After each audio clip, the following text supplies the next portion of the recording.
Hi welcome back to our channel. குவைத்தை பற்றி update பார்க்க நம்ம பேஜை சப்ஸ்கிரைப் பண்ணிக்கோங்க. அமலா சுந்தர் குரல் கொஞ்சம் அப்படி தான் இருக்கும், அட்ஜஸ்ட் பண்ணிக்கோங்க. ஏன்னா 2 டேஸாக சம்மர் ஃபீவர். ஸோ அதனால தான் எந்த ஒரு அப்டேட்டும் கொடுக்க முடியல. ஸோ வாங்க வீடியோக்குள்ளே போகலாம். ஸோ குவைத்தில் 2 டிரைவர், வீட்டு வேலை பார்க்குற 2 டிரைவர் வந்து அரெஸ்ட் பண்ணியிருக்காங்க.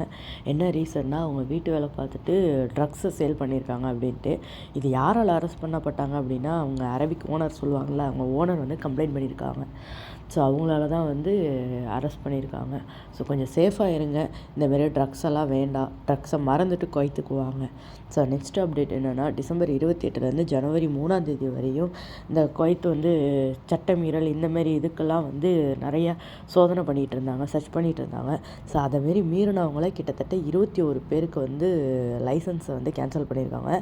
32 வாகனங்களை வந்து காரு இதெல்லாம் வந்து பிடிச்சிருக்காங்க. ஸோ கொஞ்சம் சேஃபாக இருங்க. ஸோ நெக்ஸ்ட்டு நியூஸ் என்னென்னா, அந்த காதம் விசான்னு சொல்லுவாங்க தெரியுமா, அவங்களுக்கு வந்து இந்த இயர்லேருந்து கம்பல்சரி 1 டே லீவ் வேணும் அப்படிங்கிற மாரி கவர்மெண்ட் வந்து இன்ஃபர்மேஷன் கொடுத்துருக்கு. ஸோ 1 டேனா ஃப்ரைடே மட்டும் இல்லை, எந்த டே ஏதாவது 1 டே லீவ் கொடுக்கணும் அப்படின்னு சொல்லிட்டு. ஸோ இந்தமாரி அப்டேட் பார்க்க நம்ம பேஜை சப்ஸ்கிரைப் பண்ணிக்கோங்க. டாட்டா பாய். குவைத்தில் உள்ள உங்கள் ஃப்ரெண்ட்ஸ் அண்ட் ஃபேமிலிக்கு இந்த நியூஸை ஷேர் பண்ணுங்கள்.